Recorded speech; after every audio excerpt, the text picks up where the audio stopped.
Amigos telespectadores da Rede Vida de televisão e do programa Páginas Difíceis da Bíblia, com a graça de Deus, nós estamos percorrendo, linha por linha, palavra por palavra, o Evangelho de São Mateus, que sempre gozou de uma predileção por parte da Igreja. Vocês sabiam que o Evangelho de Mateus sempre teve uma predileção por parte da Igreja? Até o século XIX, era praticamente o único Evangelho apresentado. Na liturgia tridentina, isto é, até o Vaticano II, praticamente todos os domingos era apresentado um texto de Mateus, rarissimamente um outro evangelista. Agora, sabem por quê? Porque dos 4 evangelistas, Mateus sempre pareceu à Igreja o mais completo, o mais didático. Mateus intercala 5 discursos de Jesus que nós estudamos ao lado de fatos e palavras outras ou narrações a respeito de Jesus. Nenhum outro evangelista procede assim. Por exemplo, Marcos, que é a fonte tanto de Mateus quanto de Lucas, não traz nenhum grande discurso de Jesus, como, por exemplo, o Sermão da Montanha. Praticamente não há. Né? Praticamente não há. Insiste Marcos na pessoa de Jesus.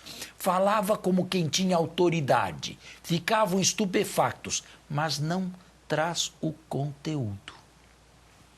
João tem longos discursos de Jesus falando dele mesmo, a respeito de si próprio, da sua identidade, a ponto de Bultmann, com um certo exagero, afirmar que o Evangelho de João é o Evangelho de um revelador sem revelação. Lucas, como sabia que ia escrever o 2º volume, os Atos, deixou a cristologia alta para os Atos. Mateus, como não iria escrever, ou não tinha em mente escrever nenhum 2º volume, colocou toda a cristologia didaticamente neste Evangelho. Por isso mesmo, ele sempre foi o mais lido, o mais buscado, o mais procurado e o mais ensinado pela Igreja, sempre, de todos os tempos, até que, com a reforma litúrgica e as últimas descobertas em campo bíblico, veio à tona a importância do Evangelho de Marcos. Certo? Então é por isso que nós estamos fazendo esta leitura há longo tempo do Evangelho de Mateus. Claro que agora com a reforma litúrgica ele é lido em todo o ciclo A. Nós estamos aqui no final do ciclo A, não é? Ele é lido todos os domingos do ciclo A. Para quem vai à missa em dias de semana, ele é lido também, como os outros 2 sinóticos, durante o ano todo. Bem, tudo isto aqui como uma espécie de introdução ao programa de hoje. Nós temos ainda 2 capítulos a respeito de últimas atividades de Jesus em Jerusalém, o capítulo 25 e o capítulo 26, antes do início da paixão. Certo? Então vamos falar sobre 3 episódios que estão no capítulo 25 e depois começaremos... Não, desculpe, eu falei o capítulo 25 e 26? Não. Sim. Com o capítulo 26 já entramos na paixão. O capítulo 25 contém 2 parábolas, as 2 últimas e o famoso juízo final, o quadro do juízo final. Aí sim, com 26 se entra no início da paixão. Muito bem. Então vamos. Regina. 25 de 1 em diante. Em primeiro lugar, nós temos a famosa parábola de 10 virgens. Isso. Então o reino dos céus será semelhante a 10 virgens que, tomando as suas lâmpadas, saíram ao encontro do noivo. Bem, este versículo primeiro, eu prefiro intitular versículo introdutório. Mateus aqui introduz, como bom narrador, a trama desta parábola. A parábola, propriamente começa no versículo 5º. Porém, os leitores já ficam de sobreaviso que se vai falar a respeito de uma festa de casamento com 10 virgens. Mais ainda, tomando suas lâmpadas, saíram ao encontro do noivo. Espontaneamente, nós imaginamos cada uma dessas virgens com um pequeno frasco de azeite e uma lamparina acesa. Isto não é a melhor interpretação, mesmo porque estas virgens dormem, ao que parece, ao relento. E uma chamazinha pequenininha, não, em primeiro lugar, não serve para iluminar a noite, e, em segundo lugar, se apaga com facilidade. Uma chamazinha pequena servia para iluminar uma casa da Palestina, o interior de uma casa palestinense, sobretudo se deixa a chamazinha ser um pouco mais alta, dependendo do pavio. Agora, para iluminar fora, não era suficiente uma lâmpada assim. Então nós temos que imaginar estas famosas virgens com tochas na mão. O que é uma tocha? Bem, acho que nós sabemos, não é? A tocha é um pedaço de pau, tendo numa extremidade pano envolvido, pano enrolado. Este pano enrolado podia ser mergulhado no azeite ou no óleo, ou então até mesmo em petróleo. Havia petróleo na antiguidade. O que não se conhecia era o que hoje conhecemos, o uso do petróleo, não é? Mas havia.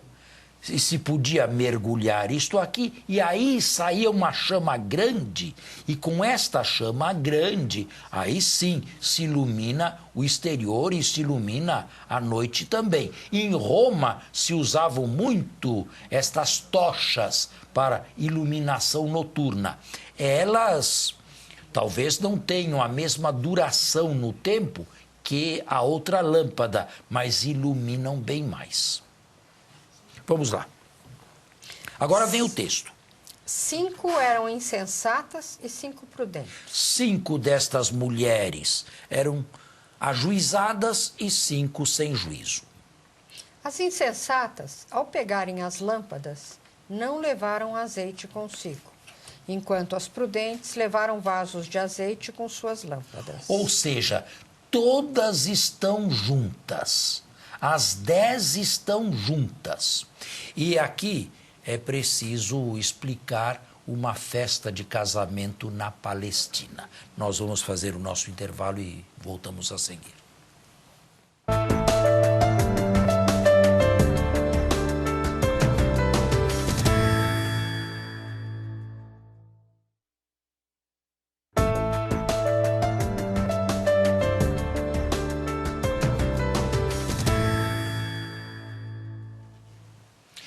Como era, então, uma festa de casamento na Palestina?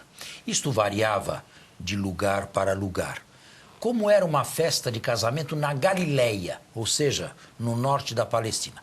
Normalmente, uma festa de casamento tinha a duração de uma semana. No primeiro dia, havia uma procissão solene e festiva.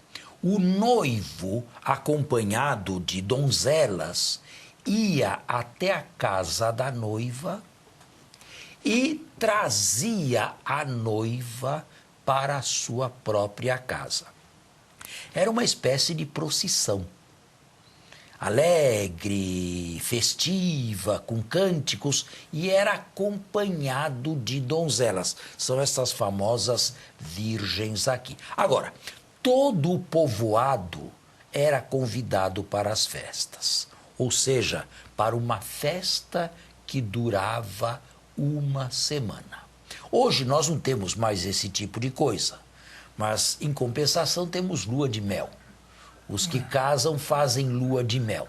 No passado não havia lua de mel, mas havia uma festa de casamento de duração de uma semana. Numa aldeiazinha de 70 casas, todos praticamente eram convidados e durante uma semana se vivia na alegria, no regozijo, enfim, na dança.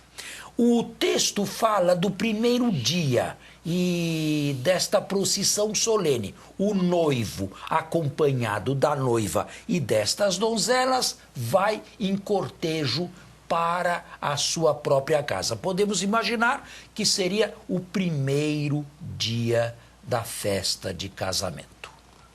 Agora, o texto diz, para a surpresa dos leitores, que o noivo estava demorando e as virgens dormiram durante a noite. De qualquer maneira, aqui me parece que este texto foi recebido da tradição por Mateus. É possível que Jesus o tenha pronunciado num sentido outro, não o que temos aqui, e o evangelista o tenha retocado.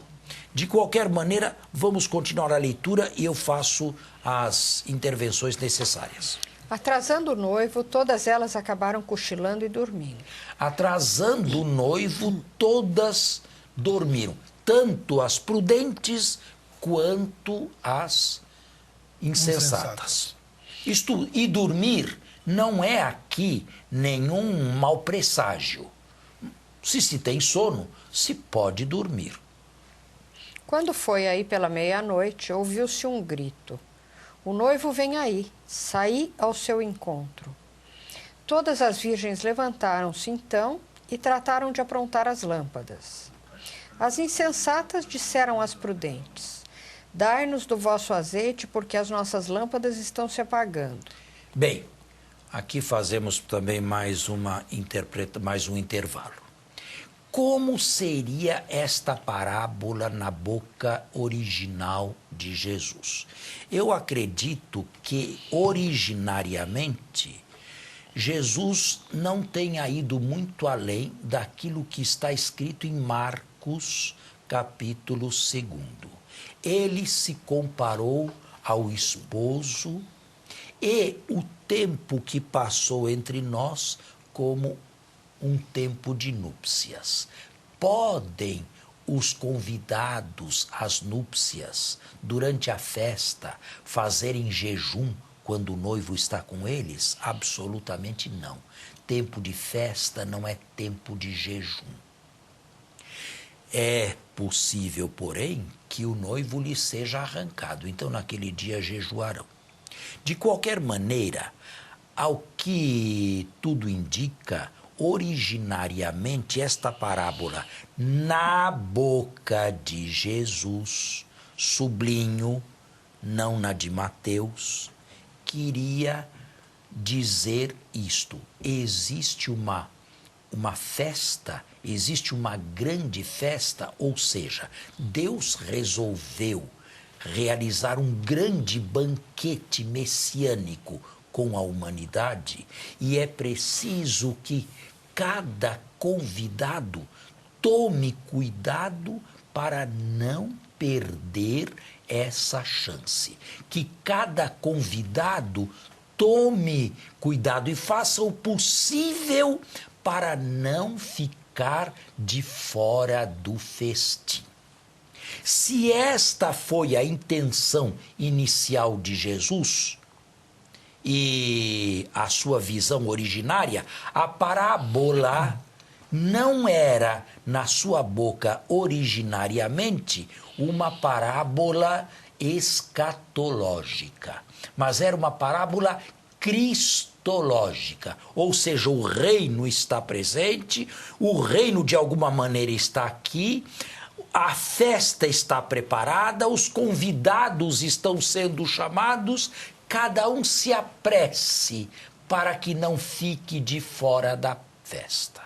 Até aí vai Marcos. Só que Mateus releu e reinterpretou esta parábola cristológica num sentido escatológico, que, a meu ver, e originariamente ela não possuía. O que significa, então, a ausência do noivo? O tempo que vai entre a ascensão e a parousia. E este é o tempo da igreja. E o que acontece neste tempo da igreja? Neste tempo da igreja existe uma comunidade mista, mista em todos os sentidos. Existem pessoas não apenas precavidas, mas existem pessoas vigilantes e existem pessoas que não vigiam. Aqui, as vigilantes são aquelas que não se esqueceram do óleo necessário. As que não vigiam ou não esperam coisa alguma além deste mundo são aqui representadas pelas imprudentes. Então, o leitor de Mateus percebe que a história se modifica. Aqui se trata de uma parábola escatológica. O noivo está demorando, a parousia para aquela comunidade estava longínqua, mas o noivo é esperado a qualquer momento. E o que acontece se este noivo chegar? Continue a leitura. Dai-nos do vosso azeite, porque as nossas lâmpadas estão se apagando. As prudentes responderam: de modo algum. O azeite poderia não bastar para nós e para vós. Ide antes aos que vendem e comprai para vós. Não é nenhum sinal de malevolência, de crueldade, não emprestar parte do azeite ou do óleo. Ele realmente não era suficiente para 10. Acontece que 5 não pensaram nisto. Elas estavam misturadas com as outras 5. Mas durante um tempo longo e lamentavelmente perdido, elas não imaginaram que elas estavam sem óleo. Poderiam ter imaginado isto, poderiam ter visto isso a tempo, sem dúvida alguma. Poderiam sim. Só que perderam miseravelmente um tempo precioso que não volta mais. Agora não é mais tempo e não é mais hora de se comprar óleo. Uma festa de casamento que na Palestina e na Galileia sempre terminava em alegria, aqui na parábola escatológica corre o sério risco de terminar em tragédia. Mas não em tragédia para todas, em tragédia para um determinado grupo. Os leitores de Mateus seriam capazes de se contemplarem neste texto? Acredito que sim. E os leitores de todos os tempos, e nós, somos capazes de nos contemplar neste texto? A qual dos dois grupos nós pertencemos? Todas esperavam o esposo, só que umas esperavam como se deveria esperar, e outras, infelizmente, não levaram a sério esta espera. Enquanto foram comprar o azeite, o noivo chegou e as que estavam prontas entraram com ele para o banquete de núpcias. E fechou-se a porta. Interessante, a porta nunca se fechava numa festa de casamento da Galileia. Estava sempre aberta e entravam todos. Mas aqui na parábola a porta é fechada. Isto é, a parábola vai além da história ou do que acontece ou acontecia normalmente. E mais, a fechar a porta não é o mestre-sala, não é o encarregado do cerimonial, é o próprio noivo.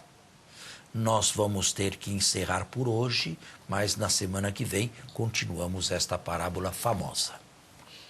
Bom final de semana a todos. Bom domingo a todos. Até a próxima semana.